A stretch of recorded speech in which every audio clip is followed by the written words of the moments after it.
Everyone, आप सभी का आपके अपने YouTube चैनल सॉफ्ट टॉक्स में स्वागत है। आज की इस वीडियो में मैं आप सभी बच्चों को, जो भी बच्चे क्लास 12th में हैं, तो class 12th English course chapter number 3 हमारा डीप वाटर, जो किनके द्वारा लिखा गया। सबसे पहले अगर आपको ऑथर का नाम पूछा जाए तो याद रखिएगा विलियम डगलस के द्वारा लिखा हुआ ये जो चैप्टर है हमारा।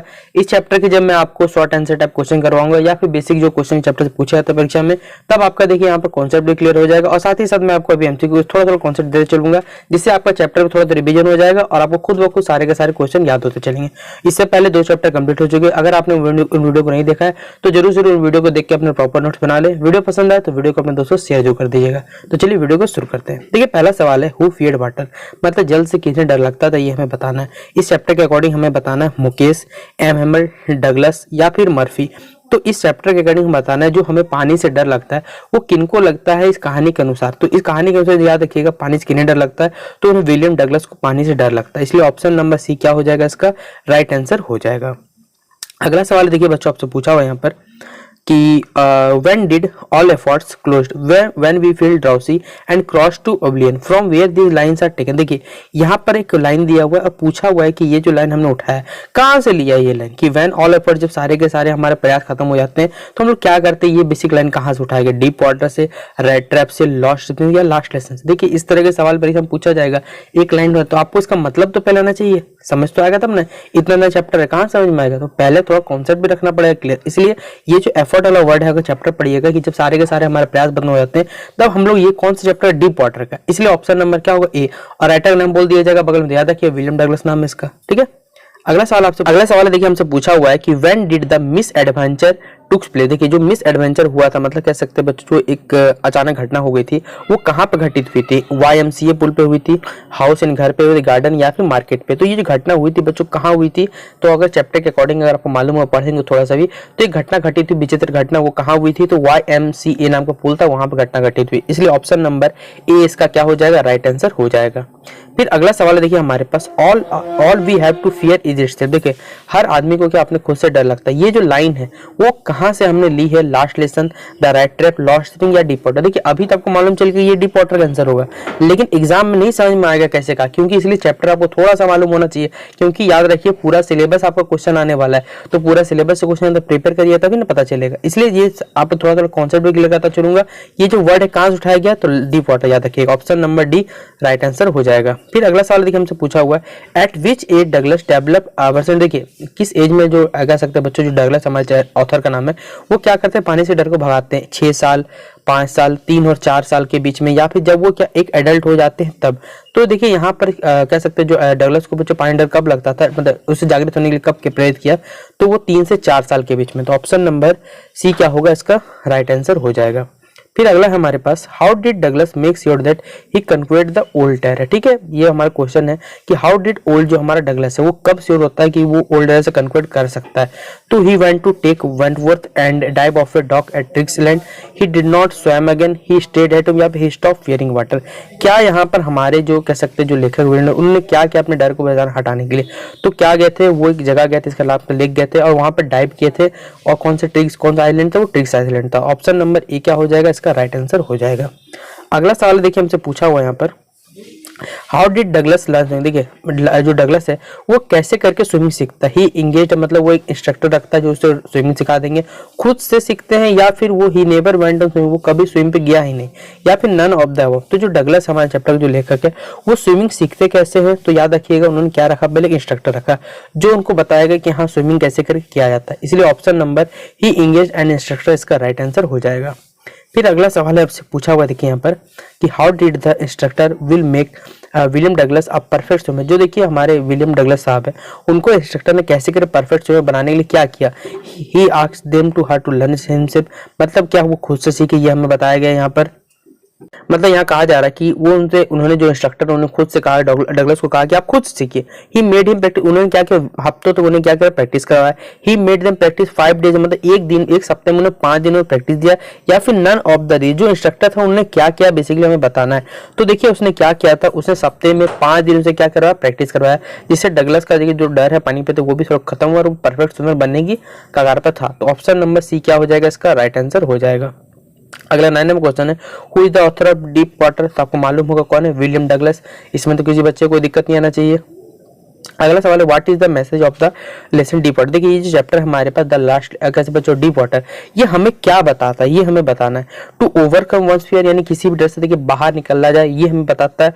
All terrors and fear of psychology, देखिए जो भी हमारे मन में डर रहता है वह रहता है, वो सब के सब क्या मनो कह सकते हैं बच्चों, वो मन का ही होता है, उससे ज्यादा कुछ नहीं होता है। वी कैन ओवरकम एंड, हम उससे बाहर निकल सकते हैं, उसे हरा सकते हैं। क्या ये बातें सही है? आप खुद सोचिए, इस चैप्टर हमने पढ़ा क्या कि डीप वाटर चैप्टर मतलब डगलस जो हमारे लेखक साहब उनको पानी डर लगता है, उसी से वो बाहर आना चाहते हैं। तो ये सब उनका मन का भ्रम है कि वो नहीं तैर सकते, ये नहीं हो सकता, उनसे वो लड़ सकते, यही तो कहा जा रहा है। इसलिए ऑप्शन नंबर डी क्या हो जाएगा, ऑल ऑफ द अबव इसका सही आंसर हो जाएगा। तो ऑप्शन नंबर डी आप लोग टिक करिएगा। कुछ सवाल आपके पैसेज से भी आते हैं, तो देखिए पैसेज से कुछ सवालों को कैसे करके सॉल्व करेंगे आइए जानते हैं हम। तो देखिए यहाँ पे एक वर्ड लिखा हुआ है कि सेंटेंस आपको बनाया हुआ है कि रीड द एक्सट्रैक्ट, मतलब यहाँ पर जो आपको दिए एक्सट्रैक्ट वो पढ़ना है और आपको कुछ सवालों के यहाँ पर जवाब देने हैं। तो देखिए सबसे पहले आपको क्या दिया हुआ, कुछ लाइन दिए हुए आपके चैप्टर से, उसको आपको पढ़ना है और आपको इन सवालों का जवाब देना है कि next he held me at the side of the pool had me kicked with my legs. ठीक है, इस तरह करके पूरा पारा दिया हुआ है और इसके हिसाब से आपको देखिए कुछ सवाल आपको बोले गए हैं, तो आपको उन सभी का जवाब देना है। जैसे पहला है what did the author do for weeks, जो ऑथर था, जो हमारे ऑथर थे, वो सप्ताह भर क्या करते रहे हमें बताना है। चार आपको ऑप्शन दिए हुए हैं कि for weeks the author gradually relaxed, फिर weeks the author instructor help him at the side of the pool and had him kicked with his leg, फिर for weeks the author made unsuccessful attempt, या फिर none of these.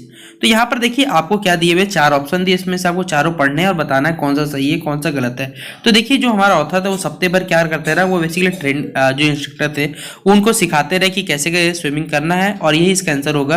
तो for weeks the instructor, option number यहाँ 2 होगा बच्चों, कि for weeks the author instructor help him at the side of the pool and put him big kicks with his leg. Option number 2 क्या होगा, इसका right answer हो जाएगा। फिर अगला सवाल देखिए हमारे पास, हु बिल्ट अ स्विमर। देखिए स्विमर किसने बनाया ये हमें बताना है। तो किसने ट्रेनिंग दिया था लेखक को, तो इंस्ट्रक्शन दे दिया था, तो सीधा बात है स्विमर भी वही ना बनाएगा, इसलिए ऑप्शन नंबर ए क्या हो जाएगा, इंस्ट्रक्टर इसका राइट आंसर हो जाएगा।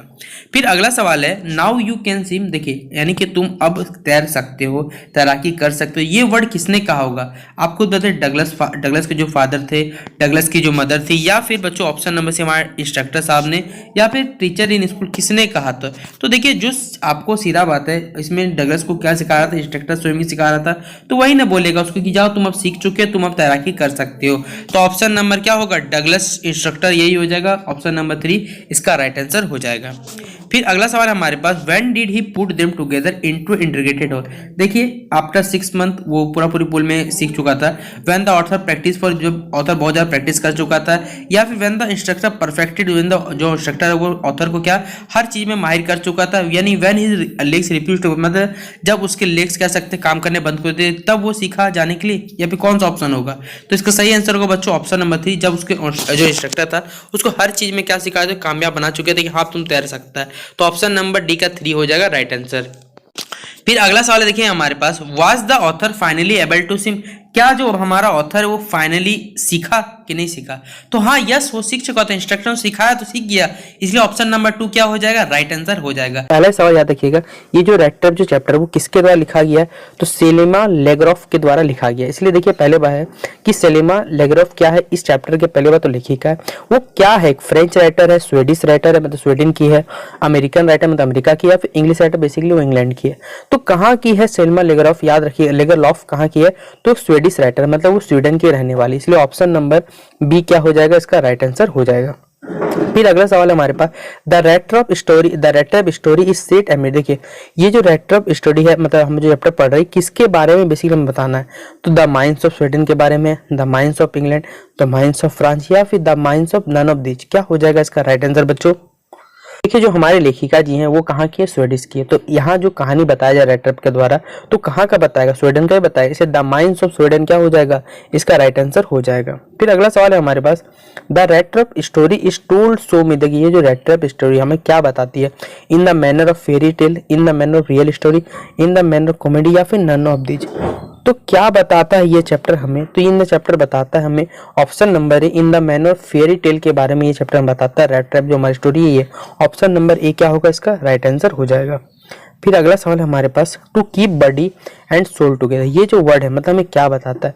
मेंटेनेंस करने के लिए, लिवलीहुड अगर सकते जीवन जीने के लिए, हार्मोनी बिटवीन मोरल और हमारे टेम्पररी नीड्स के बारे में, या फिर नन ऑफ दीज। तो देखिए हमारा यहाँ पर क्या होगा आंसर कि to keep body and soul का मतलब होता है, देखिए सीधा बात है, जीवन यापन करना। तो फॉर लिवलीहुड इसका क्या हो जाएगा? Right answer option number B right answer हो जाएगा। फिर अगला सवाल आपसे पूछा हुआ है यहाँ पर, रिसोर्ट टू, यहाँ पर इसका मतलब क्या होता है हमें बताना है। टू टेक सपोर्ट ऑफ, तो यहाँ पर देखिए ओ होगा पहले बात, ई नहीं होगा। फिर to sort out, to take shelter, या फिर नन ऑफ दिस। तो रिसोर्ट टू का मतलब होता है to take support. Option number A क्या होगा इसका? राइट आंसर हो जाएगा। फिर देखिए अगला सवाल हमारे पास, अनवांटेड जॉय मीन्स क्या होता है यहाँ पर बताना है। Unwanted Joy, undesirable Joy, uncommon Joy, या फिर नन ऑफ दिस। तो क्या होगा इसका आंसर? तो अनवांटेड जॉय मतलब जो हम लोग नहीं चाहते फिर भी होता है। तो option number C uncommon joy इसका राइट आंसर हो जाएगा। फिर अगला सवाल है हमारे पास कि the old man was just dash with his confidence. जो ओल्ड मैन था वो क्या था? कॉन्फिडेंस में मेजर था, मतलब खोया था, जेनरस था, क्रूडिलियस था, या फिर नन ऑफ दिस। तो जो ओल्ड मैन था वो क्या था? जेनरस था अपने कॉन्फिडेंस के साथ। तो ऑप्शन नंबर बी क्या होगा? राइट आंसर हो जाएगा। फिर अगला सवाल है हमारे पास, द स्ट्रेंजर मस्ट हैव, जो स्ट्रेंजर है उसने क्या देखा? ब्लिसफुल है, वो इनक्रेडिलियस है, क्रेडिलस है, या फिर नन ऑफ दिस। तो जो हमारा स्ट्रेंजर है वो क्या है? इनक्रेडिलियस। ऑप्शन, तो क्वेश्चन में 8 का आंसर हो जाएगा इनक्रेडिलियस। ऑप्शन नंबर बी टिक कर लीजिएगा, इसका राइट आंसर हो जाएगा। ठीक है, अगला सवाल है हमारे पास कि why did the peddler decline the invitation. जो पेडलर है उन्हें इनविटेशन को क्यों कह सकते हैं बच्चों? मनमाना कर दिया। He was knowing him himself that he was not captain one still. फिर अगला ऑप्शन हमारे पास यहाँ पर, ही वाज इन रैग्स, या फिर दोनों ऑप्शन सही, या फिर नन ऑफ दिस। तो पेडलर ने देखिए क्यों मना किया ये हमें बताना है। तो चैप्टर के अकॉर्डिंग पढ़िएगा तो आपको पता चलेगा ये दोनों स्टेटमेंट हमारे पास सही है, इसलिए ऑप्शन नंबर सी क्या हो जाएगा? Both A and B right होगा। फिर अगला सवाल है, it is not my fault sorry. ठीक है सर, ये किसी जो कथन है किसने कहा? आयरन मास्टर ने, पैडलर ने, ब्लैक स्मिथ यानी लोहार ने, या फिर बच्चों कह सकते हैं नन ऑफ दिस। किसने कहा ये बात बता? तो it is not my fault ये जो वर्ड है ये किसने कहा था? पैडलर ने। इसलिए ऑप्शन नंबर बी क्या होगा? इसका राइट आंसर हो जाएगा। फिर अगला सवाल देखिए हमारे पास, what did the package left for Adla contain. देखिए जो पैकेज रखा होता है एडला के लिए उसमें क्या रखा होता? A small wrapped with 30 kroner on it, a small bangle, एक नेकलेस रखा होता है या डायमंड रिंग रखा होता है। वहाँ क्या रखा हुआ था? तो याद रखिए एक स्मॉल रेटर रखा हुआ जिसमें 30 कॉर्नर रखे हुए थे उसमें। तो ऑप्शन नंबर ए क्या हो जाएगा? इसमें राइट आंसर हो जाएगा। फिर अगला सवाल हमारे पास देखिए, the red trapper peddler spend most of the किस्मत। देखिए जो रेड ट्रैपर पेडलर है वो अपना किस्मत यानी किसके साथ बिताता है, मतलब कैसे बिताता है? हंसते हुए, गाते हुए, कह सकते बच्चों सोते हुए, या फिर खेलते हुए। तो कैसे कर वो अपना बिताता है? तो सोते हुए। जो रेड ट्रैपर है वो अपना क्रिसमस इवनिंग कैसे मनाता है? तो स्लीपिंग, सोते हुए मनाता है। इसलिए ऑप्शन नंबर डी इसका राइट आंसर हो जाएगा। फिर देखिए हमारे पास है, what did the iron master daughter से। जो आयरन मास्टर की जो बेटी है डॉटर, ठीक है, वो मतलब बेटी है वो क्या कहती है पेडलर को यहाँ पे छोड़ने के लिए? ठीक है, she asks him to stay for the, मतलब उसे वहीं रहने कहती है उस दिन के लिए। She said he wanted to, मतलब वो उसके साथ जाना चाहती है। या फिर she told him not to mind what, मतलब उसके पिताजी उससे क्या क्या उसे कोई फर्क नहीं पड़ता, ये बातें बता रही है। सी आस्क्ड हिम टू लीव, मतलब क्या 2 दिन रुक जाओ उसके बाद चले जाना। तो जो आयरन मास्टर की जो डॉटर है वो उनसे क्या कहती है? तो कहती है क्या कि आज पर कम से कम यहाँ रुक जाओ दिन भर के लिए। तो option number C asked him to stay for that day, option number A इसका राइट आंसर होगा। फिर अगला सवाल हमारे पास देखिए, the red trapper peddler give the iron master. जो रेड ट्रैप पेडलर है वो आयरन मास्टर को एक लेक्चर देता है, क्या करके बताना है ये हमें। तो इसमें हाउ द वर्ल्ड इज, कैसे कह सकते हैं बच्चों जो वर्ल्ड है वो रेड ट्रैप है, ऑनेस्ट कैसे बनाता है, एथिकली वो कैसे करेक्ट है, या फिर प्रोफेशनल कैसे बने, ये हमें बताना है। तो इसका राइट आंसर हो जाएगा बच्चों कि how the world is a red trap, option number A इसका सही जवाब होगा। फिर अगला सवाल हमसे पूछा हुआ यहाँ पर, द स्ट्रेंजर्स रिएक्शन। जो अजनबी का जो रिएक्शन था आयरन मास्टर पे बताना है। He made no attempt to side, मतलब वो अपनी फीलिंग छिपाने के लिए कोई प्रयास नहीं कर रहा था। He was angry, he denied it complete, वो उससे इनकार कर दिया था। He started screaming. तो कौन सा ऑप्शन यहाँ पर सही बच्चों? वो option number A, he had no attempt to hide, मतलब वो अपनी फीलिंग हाइड करने के लिए वो कुछ भी नहीं कर रहा था स्ट्रेंजर के रिएक्शन पे आयरन मास्टर। तो ऑप्शन नंबर ए इसका सही जवाब होगा। फिर अगला सवाल है, what did the iron master feel. Iron master क्या फील करता है when he said the red trapper seller after he was well groomed by the wallet. तो आयरन मास्टर की यहाँ पे फीलिंग बताना है, मतलब बहुत ज्यादा खुश नहीं हुआ, बहुत खुश हुआ, सस्पिशियस था, एंग्री था, क्या हुआ था हमें ये बताना है। तो जो आयरन मास्टर वो क्या था, कह सकते हैं नॉट प्लीज्ड, इसका आंसर होगा ऑप्शन नंबर ए इसका राइट आंसर टिक कर लीजिएगा। फिर अगला सवाल है the first move of the iron master was to make sure that the जो गेस्ट है, मतलब जो सीधा बात है, जो आयरन मास्टर मेन कह सकते हैं जो फर्स्ट मूव था कि जो गेस्ट उनको क्या करवाए ये बताना है हमें। तो गेस्ट को क्या करवाना है, get some flesh of a bone, मतलब वो जो खा रहे थे उन्होंने फ्रेश फ्लेश मिले, मतलब फ्रेश मीट मिले बेसिकली। तो ऑप्शन नंबर ए क्या होगा, इसका राइट आंसर हो जाएगा। फिर अगला क्वेश्चन हमारे पास the girl had brought with her two following article to make him feel warm. क्या जो गर्ल है, जो कह सकते हैं बच्चों यहाँ पर जो हमारे कहने के अकॉर्डिंग है, जो स्ट्रेंजर है, जो हमारे आयरन मास्टर बेटी है, वो क्या लाके देती है, ब्लैंकेट, वुलन शॉल, स्वेटर या फिर फर कोट। क्या लाके दिया जाता है ये हमें बताना है। तो लाके दिया जाता है कोट लाके दिया जाता है, फिर मोटा सा कोट होता है बेसिकली, वो लाके दिया जाता है। तो ऑप्शन नंबर डी क्या होगा इसका राइट आंसर। फिर the purpose of visit to the iron mill, iron mill आने का क्या पर्पस था ये हमें बताना है। तो pursuit the red trip sailor to spend की, मतलब वो सीधा बात है क्रिसमस जो इवनिंग है वो मनाना चाहता था। ऑप्शन नंबर ए क्या हो जाएगा, इसका राइट आंसर हो जाएगा। फिर अगला है हमारे पास question 20 the name of iron master. देखिए आयरन मास्टर जो बेटी है उसका नाम क्या था, तो याद रखिए उसका नाम पूछा जाएगा। तो Adela Williamson, option number B क्या होगा, इसका राइट आंसर होगा। तो इस चैप्टर से देखिए आप सही बच्चों द रेड ट्रैप चैप्टर से तो किसके द्वारा लिखा हुआ है, सेलिमा अलेगरलॉफ के द्वारा। 20 इंपॉर्टेंट क्वेश्चन जो आने वाले आपके परीक्षा में वो मैंने आपको करवा दिया। तो आशा करता हूँ आपको ये वीडियो पसंद आएगा। वीडियो पसंद आया तो वीडियो को अपने दोस्तों शेयर करिएगा। तो चलिए मिलते हैं नेक्स्ट वीडियो पे।